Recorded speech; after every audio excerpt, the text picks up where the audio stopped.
Сіз инде жеңдегез, нендей хис кечиришләр хәзер сездә? Мин дөресен генә әйткәндә сезгә әйтергә тиешмен бу әйберне, бу булырга тиеш иде.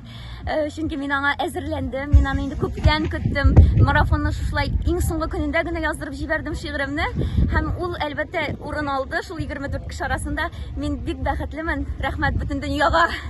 Аллаһ Тәгаләгә зур рәхмәт миңа шундый мөмкинлек биргән өчен. Ике аягым бар, телем эшли. Аллага шөкер, үземнең урынымны дәлилләп беренчелеккә чыгуым белән мин чиксез горурланам. Бу чыннан да бит инде гаделлек белән сез аны тартып алдыгыз дисәк тә була бит инде. Менә ничек шулай теге кыюлыкны каян таптыгыз? Сез дә бит төшереп җибәрергә әзерләр иде.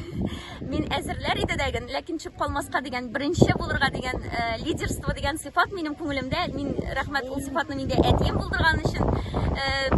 Элек бит инде үзләр булмаган, шунда әйтергә кирәк. Әти мине малай дип